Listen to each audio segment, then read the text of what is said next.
Selamat pagi Mas dan Mbak. Hari ini kita akan mendengarkan podcast dengan Bapak Muhammad Arhan Rajab, SPI, MSI. Beliau merupakan dosen di Institut Teknologi Sumatera. Sekaligus beliau merupakan CPNS 2021. Mungkin sebelum kita mulai pembicaraan kita, Bapak Arhan bisa menjelaskan sedikit biografinya, Pak, biar Mas dan Mbak bisa tahu nih tentang latar belakang pendidikan Bapak, asal Bapak. Silahkan Bapak Arhan. Baik, Bu Intiana, Mbak Nana ya. Terima kasih banyak atas undangannya. Eh, Izinkan saya untuk memperkenalkan diri ya. Nama saya Muhammad Arhan Tajab, SPI MSI, biasa dipanggil Arhan. Saat ini saya CPNS di Unit Kerja Institut Teknologi Sumatera di Provinsi Bandar Lampung. Asal daerah saya dari Kota Makassar. Kemudian saya menamatkan pendidikan di S1 di Fakultas Ilmu Kelautan dan Perikanan Universitas Hasanuddin. Kemudian melanjutkan studi S2 di Fakultas Kelautan dan Perikanan Institut Pertanian Bogor. Mungkin untuk secara singkat demikian Mbak Nana, saya balikan. Oke, oh, berarti Bapak ini ahli dalam dunia perikanan dan pertanian ya Pak ya. Baik, Ya, eh, sekarang kan sedang ini ya Pak, marak-maraknya tentang digital talent nih, yang sedang jadi topik yang menarik. Nah, kira-kira untuk profesi Bapak nih sebagai sebagai dosen di perikanan ya, sorry, di perikanan atau maaf Pak, iya, perikanan dan kelautan, Pak. Bu. perikanan kelautan. Ya, Digital talent apa sih yang dibutuhkan untuk dosen pada bidang tersebut, Pak? ya, jadi sekaitan dengan digital talent, tentu ini merupakan sebuah challenge bagi kita, bukan hanya di sektor perikanan dan kelautan, namun juga saya melihat bahwa seseorang ini pun saat dewasa ini itu memerlukan soft skill, keterampilan dalam bentuk kompetensi penguasaan teknologi ya. Jadi untuk di bidang kelautan dan perikanan sendiri ini merupakan sebuah keniscayaan karena Mbak Nana kita lihat bahwa produk-produk perikanan dan kelautan ini merupakan produk-produk yang sangat mudah rusak ya. Produk beberapa jenis ikan itu merupakan produk yang sangat mudah rusak sehingga memerlukan sentuhan-sentuhan teknologi dan inovasi dalam terutama dalam pendistribusiannya ke pasar-pasar lokal maupun ke pasar ekspor misalnya, sehingga kemampuan SDM kita dalam hal ini pelaku-pelaku usaha, stakeholders terkait ini sangat diperlukan untuk memiliki kompetensi yang relevan untuk penguasaan teknologi sehingga dalam pemasaran produk perikanan dan kelautan tersebut itu bisa pendistribusiannya bisa lebih cepat dan sampai ke tangan konsumen dengan kondisi yang masih fresh. Mungkin begitu Mbak Nani. Oke, wah berarti ini tantangannya bagaimana produk itu tetap aman ya, Pak ya. Iya, Nah, betul. lalu kalau misalkan ini kan bagaimana produk itu tetap aman di lapangan ya, Pak.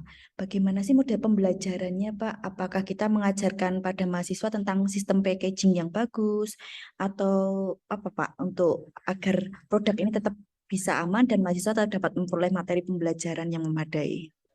Iya, jadi untuk salah satu upaya yang dapat diberikan terutama dalam konteks pembelajaran mahasiswa di kampus, saya rasa mata kuliah kewirausahaan ini menjadi mata kuliah core yang semestinya itu diajarkan kepada mahasiswa di semua level program studi. Sehingga mau tidak mau kampus harus bertransformasi menjadi kampus yang berbasis kewirausahaan karena akan memberikan pengalaman pembelajaran kepada mahasiswa terutama dalam berwirausaha. Nah, apakah berhenti sampai ke berwirausaha? Tentu tidak.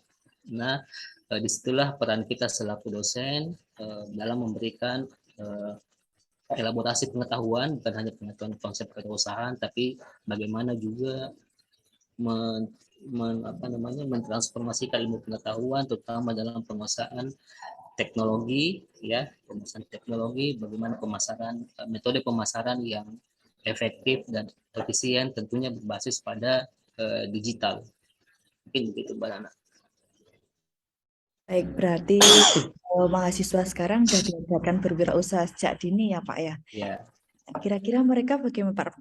Perasaan mereka ketika mereka diajarkan berwirausaha, padahal di satu sisi mereka juga harus dituntut untuk menuntut ilmu, Pak.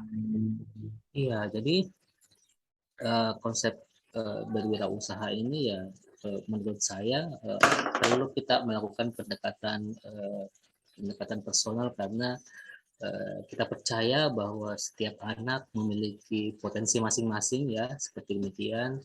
Namun kembali lagi ke peran kita sebagai dalam hal ini dosen di kampus, ya, bagaimana mendukung program-program pemerintah, dalam hal ini Kementerian Pendidikan dan Kebudayaan, Riset dan Teknologi, terutama dalam pengimplementasian Merdeka Belajar Kampus Merdeka, di mana ada salah satu poinnya di situ adalah bagaimana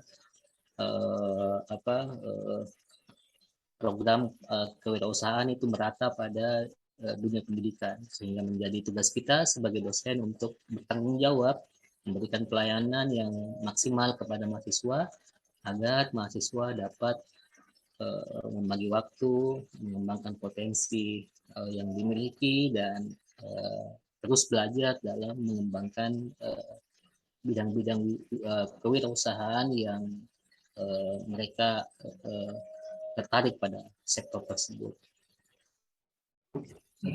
Jadi nanti muaranya nanti mahasiswa juga punya skill kewirausahaan biar sesuai dengan kurikulum Merdeka Belajar ya Pak ya. Iya. Itu berarti menarik sekali nih bagi Mas dan Mbak yang tertarik ingin kuliah di perikanan dan kelautan bersama dengan Pak Arhan di Institut Teknologi Sumatera, mungkin akan memiliki skill yang lain selain mempelajari teori, tapi juga bagaimana sih kita bisa berwirausaha terutama dalam dunia perikanan. Mungkin nih ada semacam nasihat atau petuah nih buat Mas dan Mbak bagi mereka yang ingin menggeluti bidang perikanan dan kelautan, Pak. Ya, jadi bagi rekan-rekan sekalian, saya ingin menyampaikan bahwa kita tidak boleh lagi berpikir terbelakang seperti itu. Kita perlu melihat bagaimana potensi negara Kesatuan Republik Indonesia yang dari dulu hingga sekarang kita masih sangat sering mendengar Indonesia sebagai negara maritim, negara laut, ya. Jadi kita tidak boleh lagi membelakangi laut, tapi kita menatap masa depan kita dengan melihat laut seperti itu. Ada banyak sekali potensi-potensi yang potensi kekayaan alam yang dapat kita manfaatkan, dan tentu kita perlu saling berkolaborasi, ya, berkolaborasi dengan berbagai pihak untuk dapat memajukan bangsa. Sekaitan dengan hal tersebut, pemanfaatan sektor-sektor termasuk sektor perikanan dan kelautan ini sangat potensial untuk dikembangkan dengan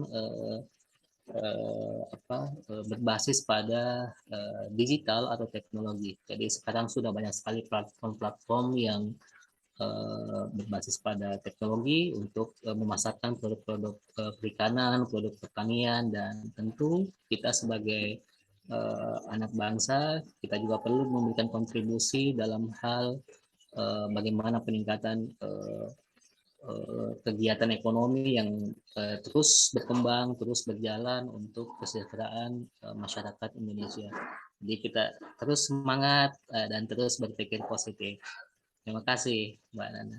Oke, terima kasih Pak Arhan. Berikut petuah nih dari Pak Arhan terkait jika nanti kalian ingin mengambil jurusan perikanan dan kelautan, nggak usah khawatir, kita akan punya potensi yang banyak sekali di laut dan bisa kita manfaatkan. Oke, terima kasih Pak Arhan atas Terima kasih Mbak informasi Nana. yang diberikan. Sampai jumpa Pak Arhan. Semoga Sampai Pak jumpa. Arhan sehat selalu. Assalamualaikum Amin. warahmatullahi wabarakatuh. Waalaikumsalam warahmatullahi wabarakatuh.